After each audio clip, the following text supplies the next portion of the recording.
We want a better understanding of what's happening in the world of AI so that we can use it to grow our business. So every week, we interview founders and leaders to learn about what they're building and what our future looks like. The founders come in all shapes and sizes, from just getting their first 100 customers to scaling 9-figure venture-backed companies. Welcome to All Things AI. Let's get started.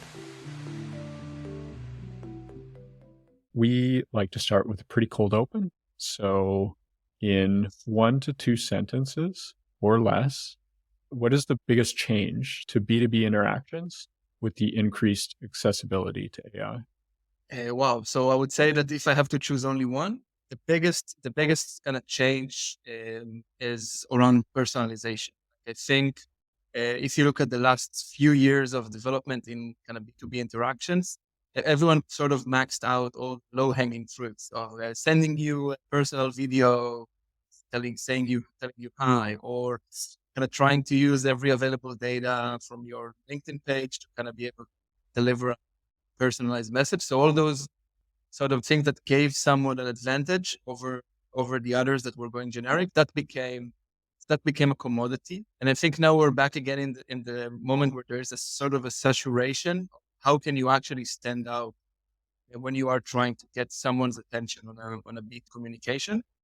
And part of the things that I premise of current AI revolution is to take it up a notch. But I gotta say that I haven't seen that happening just yet. So everyone in theory thinks it would be a huge opportunity, but it's still in a very early phase of how can you use AI to truly personalize at scale when you are reaching out to prospects, for example. Fantastic. How has your business fundamentally changed because of that? So, so I think for us, that was always the biggest opportunity in Storydoc. The gap that we've seen is that you'd go a long way in trying to get someone's attention, trying to get someone engaged and exciting to take a meeting with you, for example, as let's say a salesperson or even a marketing team trying, a list of leads excited about the product they're marketing based. But then every time that you actually have to go and use content, you either go and send them to a very generic, impressive website. Let's hope it's impressive, but it's still generic. Or you fall flat on, a personalized one-on-one communication with a specific company, but with very ineffective. So for us, it was always about bridging that gap. How can you be extremely personalized with all the advantages of giving something that is specifically, let's say, for you, Jack, but without giving up the high level of quality and ability to engage that website?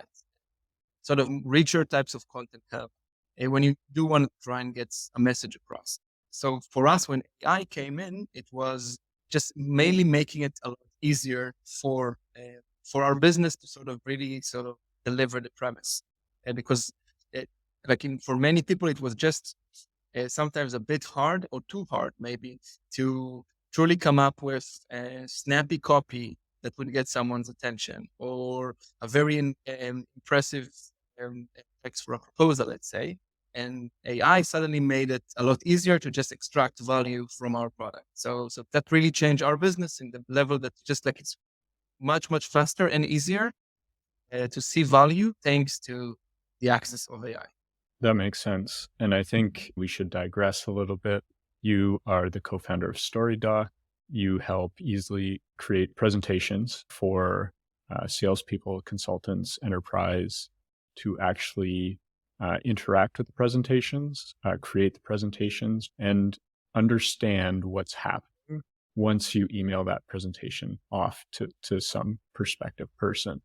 And that's actually the part of your product that I find the most interesting is that, let's say in paid marketing, for example, we talk about winning creative, and we have a really strong understanding in like direct to consumer of how the content of the creative actually resonates with potential sales before the sales happen.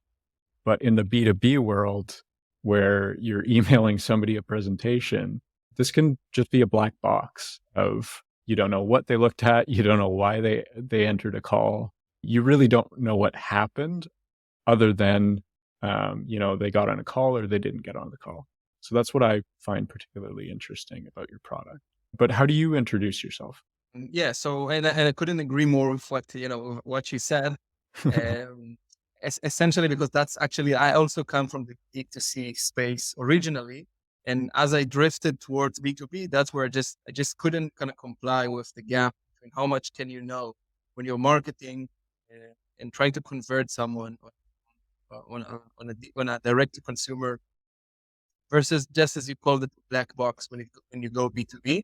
So, so a lot of what we were trying to do was exactly sort of bring those standards of what a marketer can have when they're running a campaign online to that salesperson on the ground. Like technology today can really give them that same level of control and knowledge into what would actually get them the results they need. But yeah, but as you said, like I'm Itai. I'm one of the founders here at Storydoc. Um, and yeah, and I think as you kind of presented it, perfectly. Like what the company does and the tool does is making it extremely simple for sales and marketing professionals and early stage startups, for example, to easily create all of their company collateral and make it in a way that they would easily produce smart documents that are not only impressive and engaging, but but also like are actionable. So it would allow our users to automatically track how the other side is responding to their, let's say, sales deck or one pager or a business proposal, but also allow them to then take action, book the next meeting, and sign the contract or anything else that sort of really removing the friction between um, what happens in the meeting to the moment that you actually get what you wanted out of the meeting. If that makes sense. Yeah, that totally makes sense. I didn't realize you came from an e-commerce background. Is that where you kind of found that problem as you moved into the B2B space? Like, we don't understand anything about how these sales funnels actually work. Yeah. So wow, I think that's it. Actually happened to me in a business trip while working at my previous company. Essentially, we were an e-commerce marketplace, and we were um, that side of the business. We're working B2B with some of the biggest retailers in the world and trying to get them to participate in our marketplace. So on one side, we're very, very good at getting traffic, building funnels, converting, optimizing pricing, anything you do heavily based on data and copy and optimization. And then going into the B2B space, you suddenly find yourself in conferences and meetings. And then they said, ask to send you some materials. And in our case, a lot of the sale was based on, okay, try out and try and selling some product on our marketplace. Then let's have a look at the data and let us show you the uplift and the business advantages. So it was a lot about building the business case. And in many cases, I just found myself extremely frustrated by not being able to truly help those B2B buyers to kind of, as an organization, to understand the results we're driving from, from selling their products on our marketplace. It will always end up with, oh, great, like send me your slides. We're going to have a discussion about it. We're going to send it over internally. I'm going to show it to my boss. And no matter what I was trying to do, I always knew that I have to go and I have to kind of sort of book my next meeting with them because there's never going to be a chance anyone is actually going to be that deck I just made with summarizing all the data and the numbers. And a lot of those frustrations around those business preps kind of led me to realize that's actually anything that happens once I leave the room is what really matters. And the only thing that is they're selling me are a bunch of slides that nobody cares about and nobody's ever going to open. And if so, they're going to open it up on their phone. So it's sort of the original area was around kind of solving my personal frustration of how can I get you a deck that would be mobile response? That was the actual sort of seed that many, many years, in the future turned out to be Storydoc. But yeah, but this is still the same problem that kind of I'm working on solving today. Like, how can I give you an exciting, no friction material that would get you to move forward once you open? So that's like the sort of the magic in one move. Helps me understand, like, why you thought this was an interesting and important problem to solve. Tell me a little bit more about when and where you started and what actually drove your first, like, traction in the beginning. Yeah. So at the beginning when we started, I was back then again like trying mainly kind of trying to figure out what can I leave behind that would get a group of decision makers excited. I even tried, for example, building dashboard for a time. So like we would Mm, actually get someone to set up a great dashboard showing them all their sales in the marketplace. That got a lot of excitement, but then nobody opened those dashboards either. Like that's when I kind of realized you need to marry the, the fact that they were excited by the fact that it's engaging and interesting and feels inviting with an actual narrative that only slides can give you.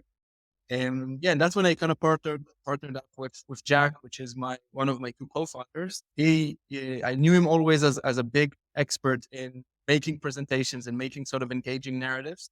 And that started from like, hey Jack, how can I help me build a sales deck that people would actually remember? Kind of one thing led to another until we kind of realized that that this could be an actual product that everyone should use.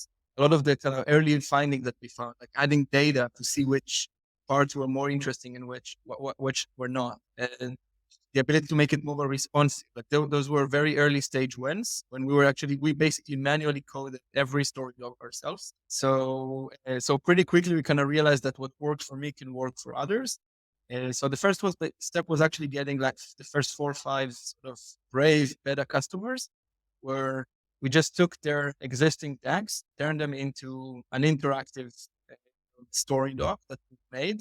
And basically, based on their data and feedback and the feedback of their customers, we kind of started refining it until we actually were able to sort of prove this really works 10 times better than a static piece of collateral. Yeah, that's when we kind of pulled the trigger on actually building it into a product people could create self-serve. and was this for some reason, I recall from an earlier conversation that you guys started around 2017, No, no. 2018? We started like that beta I was referring to, the very, very early like beta that we did manually was like rolled out throughout 2019, second half of 2019. Yeah. And basically like our sort of crossing the Rubicon moment was when we basically kind of those 5 customers, we kind of basically called all of them and said, okay, starting from January 2020, that's going to be a paid service. And we said, as long as like 3 out of 5 would agree to pay, we means that we actually produced something sustainable. All of them said yes and went on to continue being paid customers since then. So that gave us the confidence that we can build this. Yeah, and actually throughout the sort of basically COVID period, that's when we were on the garage mode of actually building the technology behind the tool itself. And tell me a little bit about, like, where you guys were because you pre-trend of generative AI, you had an existing business before then, and now, all the media we saw come out in 2023 about OpenAI and Midjourney and basically the explosion in media around AI.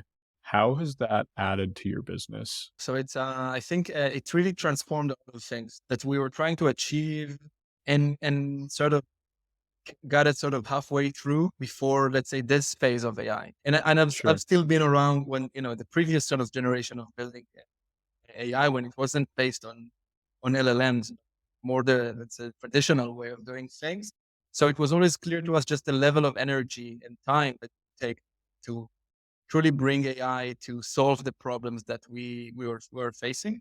So I would say the biggest impact is across different levels of the product. We were able to just extremely accelerate parts of our vision. If I'm being even more specific, our biggest business problem was always the beginning, the first story doc you need to make. Those I don't know, first 15 minutes or 60 minutes that you need to invest to actually get it, your first story doc deck done. Because once you have it done, then it's downhill from there. It's very easy once you send it out. It is truly impressive. It is truly way, way, way better than it's made on PowerPoint. You start getting the data, you start getting feedback from customers, and that's it. Like you fall in love with the tool and you've seen value. But it was always extremely hard, especially as a self-serve product. It was extremely hard to get people to sit down and make their first presentation because think about yourself. Like it's making a new, let's say, I don't know, proposal deck or even a brochure for a new product. It's not an easy task. Like you need to sit down, you need to think about it, you need to kind of maybe like bring some visual assets to go alongside with it. You need to maybe you have a PowerPoint already. So it's not the easiest sort of start, even if you are buying into the overall idea of interactive collateral. And we've seen always dramatic drop in the funnel. And we tried many different ways on how can we make it easier and easier and easier start for. very good templates and automatic branding and different solutions we've implemented. But it was around the actual problem that you do need to sit down and truly build and write your deck, write your copy, set up your slide. So once I would say even before 2023, like say maybe like when things started sort of early exploding in late 2022, that's when I think we started realizing just how transformative this can be to our business, both from the sort of asset image design side and from the let's call it ChatGPT type capability of generating, well written text given the right data to learn from and the right prompt. And that's why that was the first sort of AI implementation that we've released. Basically, the ability to generate your deck with AI and knowing that on the other side, instead of having to spend a few hours to get value, now you can spend, let's say, somewhere between 1 minute and 15 minutes if you want to tweak something before using it. But if that immediately sort of that moment of immediate value in a new product, that's completely transformed our business in that sense. Yeah, absolutely. And what it sounds like to me is that you went from a marketing channel where it was very difficult to show the value very early on in the buyer's journey process. But with adding generative features, you could basically get them from the 0 to 1 stage a lot faster. Yeah, correct. And we keep on saying that also like what really helped us, I think, was the type of AI revolution. So it wasn't trying like everyone sort of got used to it that you're getting an almost there result. Like one of the biggest challenges we've seen is that people before sort of the experience of talking to ChatGPT or even sort of testing prompts on DALI, let's say as another example, people get used to the fact that it's not going to be pitch perfect from step one, but it's going to be like it's going to do all the heavy lifting and then you can just refine it. So I think also that setting the expectation from the user side also led us to see that crazy spike conversion rate because people suddenly, instead of getting disappointed that it may have not brought me the most accurate data point for that specific slide, were just like more of appreciating the fact that it gave them the structure they needed. And then they could have improved the prompt or maybe just tweak a specific number or a couple of sentences or change an image. And that wouldn't come out as a disappointment, but rather as a very impressive out. I think without that level, then I think it would have been very hard just to kind of, people still to be so excited about it. One thing in the back of my mind of this conversation is, are you concerned that large competitors, Google, Microsoft, will basically try to compete with you at some point in the future and add features that have built up your business in the last 3 years? And the reason why I'm asking this question is I'm just coming off a call where another founder was talking about his product, and his product fundamentally helped people chat to PDF documents. After Dev Day from OpenAI, like a month ago, the sales funnel has changed, fundamentally different. And I'm curious about how you think about like PowerPoint and Google Slides in that context. Yeah, so I think honestly, I can't wait for them to adopt it. That would be my honest answer. And the reason I think goes down to just how transformative Storydoc is in terms of the way it's structured. Like it's like the biggest thing that allowed us to build the product is we took one major thing out of the equation, and that was that you don't need this to be printed into like slides that would be shown on a printable sort of slide, viewer on a. If you think about PowerPoint, they have this dramatic product constraint.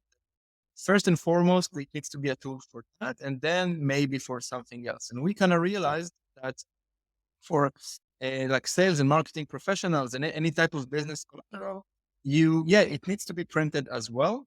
But the crucial moment is when people are actually opening it or when they're connected online, they're opening it on mobile. The reason we are able to provide those features is because it's completely different in the way the technical infrastructure is built. So I think I don't see in the near future PowerPoint or Google Slides sort of becoming a tool for creating interactive presentations. Like I think it is a completely different product. And they're basically refining a product that has been on the market for 30 years. And that's also their Right. biggest advantage, to be honest. So I don't think they're going to do a Storydoc type tool. And if so, it will be a different product also in their suite. What I do believe is going to happen, and I can't wait, is that they're going to blend a lot more generative AI within different aspects of like being able to generate a specific slide and while working with your Google slide, or using, a much expected sort of Microsoft ChatGPT integration to maybe generate entire decks to PowerPoint and so on.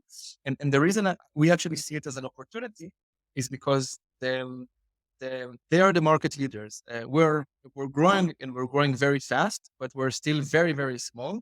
And as a new product, one of the things that you can sort of enjoy is riding a tail of a much, much, much bigger company. So once they do that, that becomes market standard.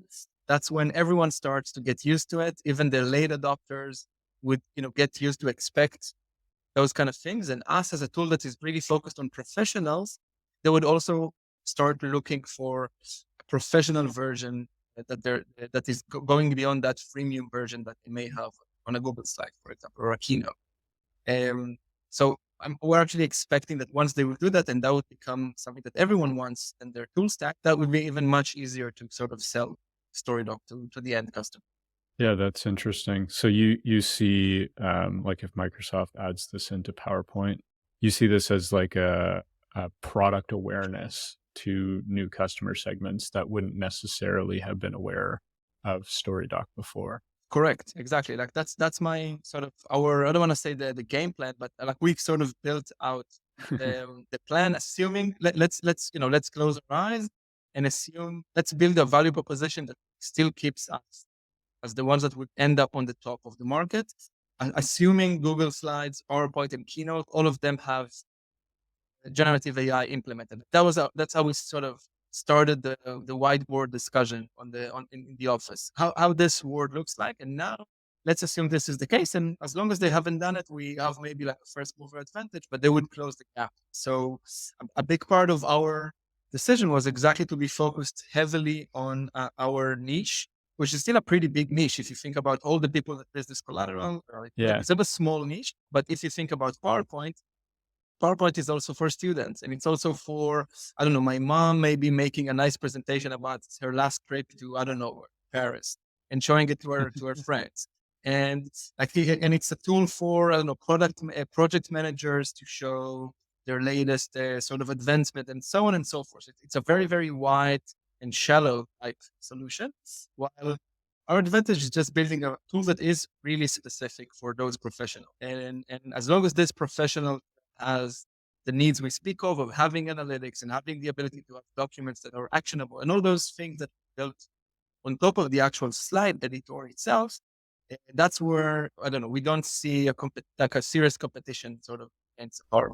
I mean, the niche that you're talking about is not a small niche. It's a massive market. The number of consultants, freelancers. Actually, maybe you could tell me a little bit more about like who this actually resonates well with, like what type of professional roles you see StoryDoc working for. Yeah, so it's a tool for marketers, mainly so like B2B marketers. And I think if you actually look at the tool stack, they're also, we're always like the neglected child of tools and market. If you think about all the different amazing ways B2C and D2C maybe marketing has been advanced and, based on a lot of technology, if you actually look at tool stack that, a marketing director in an agency has, it still boils down to PowerPoint, an InDesign / Photoshop solution, and a bunch of people that can write copy, design assets, and that's pretty much it. So we're kind of sort of bringing these guys to putting them in front and center in terms of the tool. So it's really built for them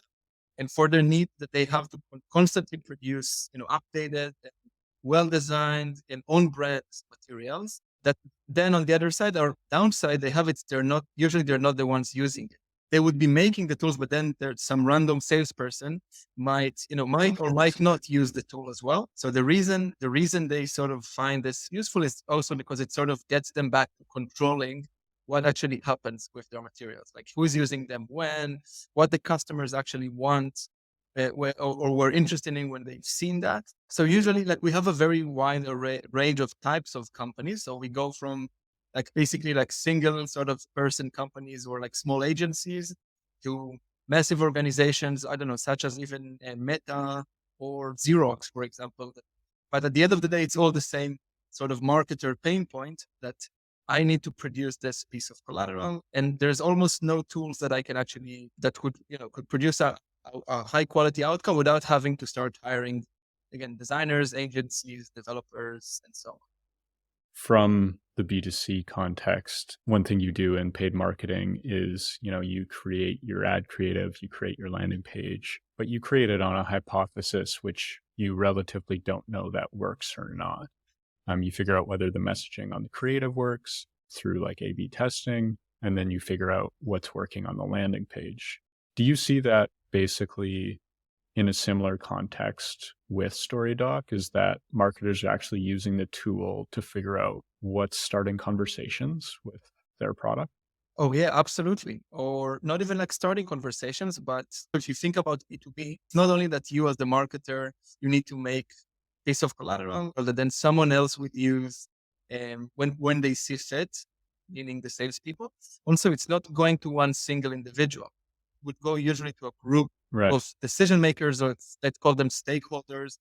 And like, the financial guy might want to be interested in something specific. Let's say the IT person, she might be really interested in other aspects of the proposal. And the people that would actually use the solution might have a different need. So, and it's on one deck that needs to sort of give them the answers to all. So a big part of what marketers, from what we're hearing and hearing from them that they see is the ability to sort of track how different personas within the buyers group are actually reacting to it. How much time have they spent on the pricing slide? Or do Sure. we see everyone sort of losing attention after they've seen the rollout process of our proposal? And like different things like that that go beyond just the one-to-one sort of communication. And then in many cases, you see that they actually start, and this is what we like to see, is like they actually start optimizing and even A/B testing, because it's so easy to put versions and then track them. They actually start testing different versions.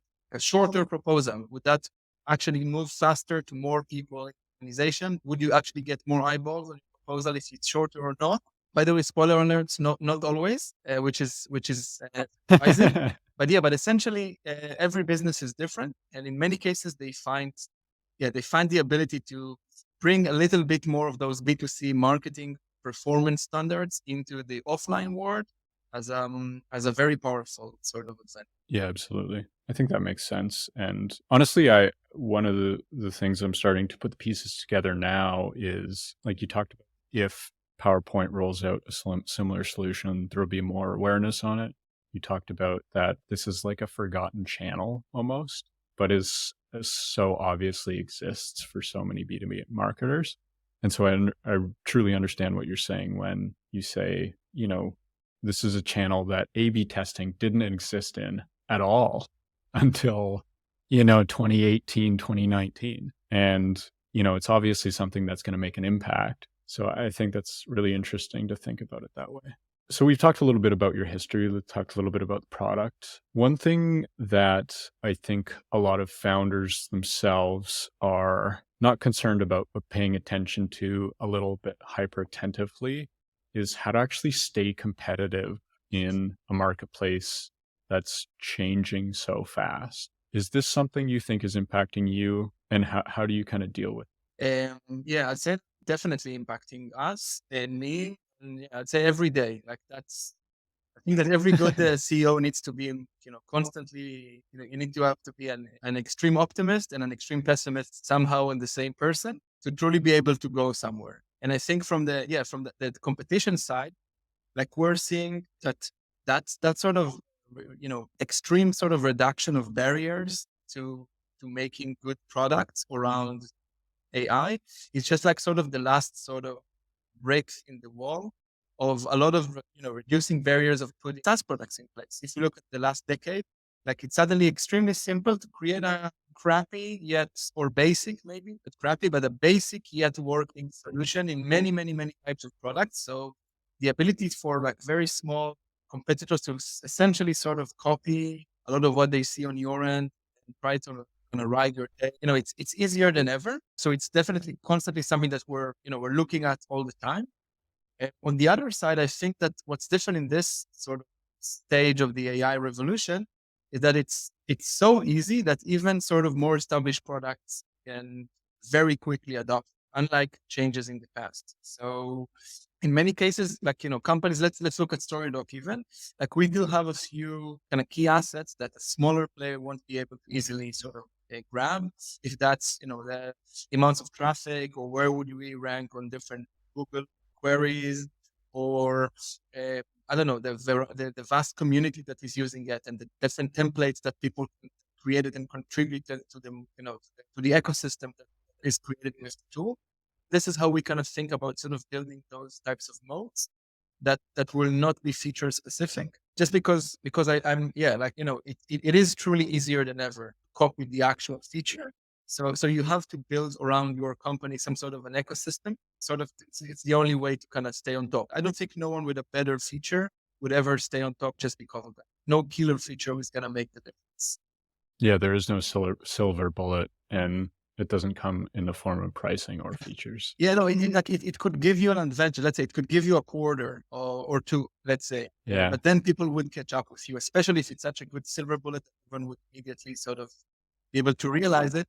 Just like that, if it could have given you 2 or 3 years in the past, in the not so distant past, now it's not going to give you more than a couple of quarters of lead time. For someone serious is going to come in and going to do exactly the same. Yeah, that makes sense. I liked your point about being an absolute pessimist and an optimist at the same time. I feel like I have to balance that. One thing I think we've talked extremely positive about, what's happening in AI, where it's really made a difference for you. Do you think there's any areas, either within your business or outside of your business, that AI is not going to take the cake at all? It's actually, people think it might be the solution, but mostly that's because of the hype cycle around it right now. And when we look back in 3 or 4 years, we're going to see that we actually already had a really good solution before all the hype around generative AI. Yeah, so I think it's a very interesting question. I can say, like, for example, there is a very big hype sales around sort of replacing the early stage that sales people, anything around sales development, people that would reach out to try and book you on a meeting, or even do cold calling. Like, there's a lot of hype around, oh, of course, in 3 years, like, no human SDRs would be involved anymore. It's all going to be, super personalized AI bots that even if they call you, they could sound human and can send you very human like email and so on. And I'm not saying it's not going to happen, just saying that seeing what's the difference between an okay-ish, let's say, human doing these things and a great one. I don't think that it's so close, but I just don't see it happening so quickly. It sounds more like the hype around autonomous cars that, yeah, like in generally speaking, it might someday get there, but I don't think it's as close as people make it seem. But I can even give like a more specific example from Storydoc actually. And that's actually around images, which was one of the most, hyped kind of aspects. That when we started, like, if you think about Storydoc, a big part of what the tool allows you to do is easily use images that would look well in a professional context. So I don't know, people shaking hands in a boardroom, or I don't know, someone working in a construction site because this is project construction proposal and so on. And what we've discovered that, with all due respect to the image generators, they're not it's not the easiest frictionless way for most users to get what they need, because you need to be very good with your prompt, or in many cases, like you just wouldn't need to generate some, but for example, adjusting our AI to just help you choose the best images from the stock image bank that you have on the product is actually, for the business use case, was much, much better. So we already had a product that people spent, endless amounts of human hours in taking pictures of people in different settings exactly to create those types of stock imagery that you can then, business professionals can use. And, in most cases, if you want to generate a rabbit walking in New York City, then AI would be awesome. But how many business proposals are going to need a rabbit walking in New York and, I don't know, drinking a coffee? So I think that sort of section of, as a very simple, example, that, yeah, AI might be able to give you an image of, smiling people in a meeting, signing a deal, but you already have amazing stock images for it. So no need for an AI innovation. And we actually rolled back on all of those capabilities on the tool, just because we see nobody made and created any value from them. Yeah, that makes sense. And I think something that I've been thinking about recently is Google's doing with search. I mean, we saw them go public with what they thought was going to quote unquote replace search in March of this year. They basically divested a lot of that energy into that project. And what it makes me think is one, it wouldn't actually change the difference. The counter argument is that it would take away from their core product, which is search, advertising and search. But people do enjoy the search and discovery of finding and feeding on information. I frankly don't know what I would do if I couldn't read a few articles about a subject with different perspective or different ideas about what, the right things are, the wrong things are, and how to think about it. That's like brain food for me. And, ChatGPT certainly doesn't replace that to the degree that search does now. And I also agree with you on the point that it might take longer for these things to roll out than initially perceived. Like electric vehicles and self-driving vehicles is a fantastic example. I mean, according to the marketing, I should have been not driving about 8 years ago, but no, still driving today. So I do think that the time horizon for these things to come to fruition is potentially a lot longer than what people realize or what is perceived in the market. With that said, where do you think AI goes in 2024? What does the marketplace look like? Do we all kind of aggregate to one supermassive LLM? Or do you think it's much more diverse in terms of LLMs for a specific use case?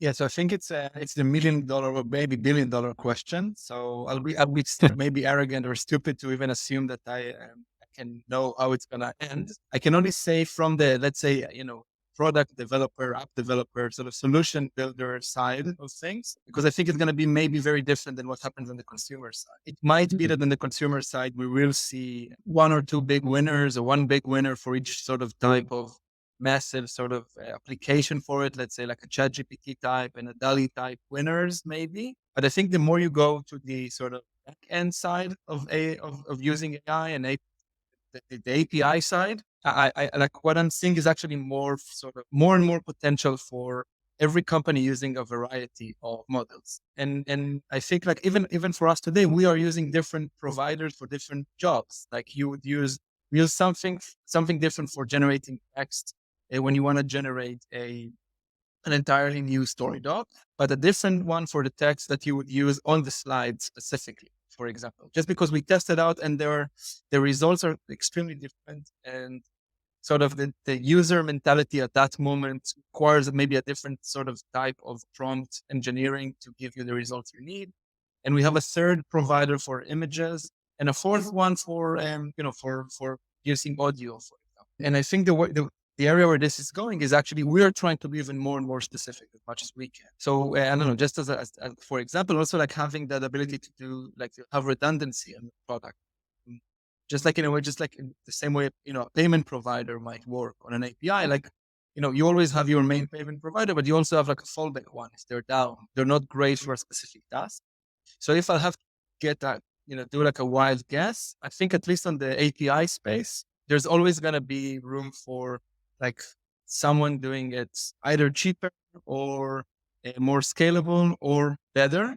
And maybe much like what we've seen in the cloud space. So the first 4 or 5 years, it was clear that AWS is the absolute winner.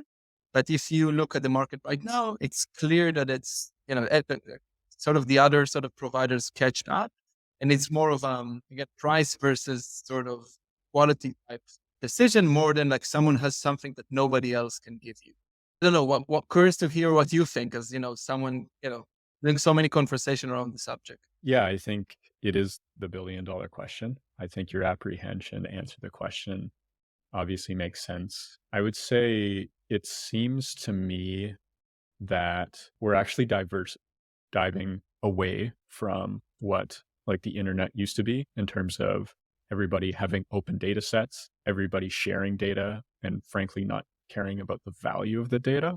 I think we're going to live in a world where the data is far more walled off it's more like a gated community than an open neighborhood. And I do believe we'll trend towards being far more diverse than we were before. I'm not exactly sure how something like AGI plays into this, but I do believe, like from a developer standpoint, you're going to go to the best provider for images, you're going to go to the best provider for text, but those are going to be different people. And even in the last few months after DALL-E 3 came out, you know, we can compare the outcomes of DALL-E 3 and Mid-Journey and see measurable differences in like how good they are. And we're just talking about like one medium, which is images, right? So I think we're going to see like far more diversity than we did before. And I also think that in the business space, there's going to be so much more leverage, basically. So teams are not going to be 25 to 50 people. They're going to be 5 to 10 people. And the amount of output and impact that those 5 to 10 people can have, armed with a number of different either APIs or their own LLM trained on their own data, is going to be far greater than what we saw probably in the past 10 years. So I think we're going to trend towards diversity in the short term. In the long term, not exactly sure. Yeah, well, we might end up in a place where there's a big roll up of LLMs and somebody, either private equity or tech, tries to aggregate a lot of the value being created in the next like 2 to 5 years here. So I don't know. Yeah, I guess we'll have to wait and figure it out. Yeah. All right, man. This was a really fantastic conversation. Before we hop off the call, is there anywhere where people can reach you? Where do you want people to go? Anything you want to plug? Yeah, sure. So first of all, like feel free to find me on LinkedIn or follow Storydoc on LinkedIn. We're basically almost daily posting quality content, around design, around AI, and a lot around what it takes to be a successful B2B marketer and salesperson. So definitely join the conversation there. And also all invited to kind of try out the tool. Go to storydoc.com. Tell me how was it. Well, that's great. Thanks for the conversation. I think this was really interesting. You had some interesting thoughts about how it's changed your marketing. And that's something that I think we should probably think in our marketing.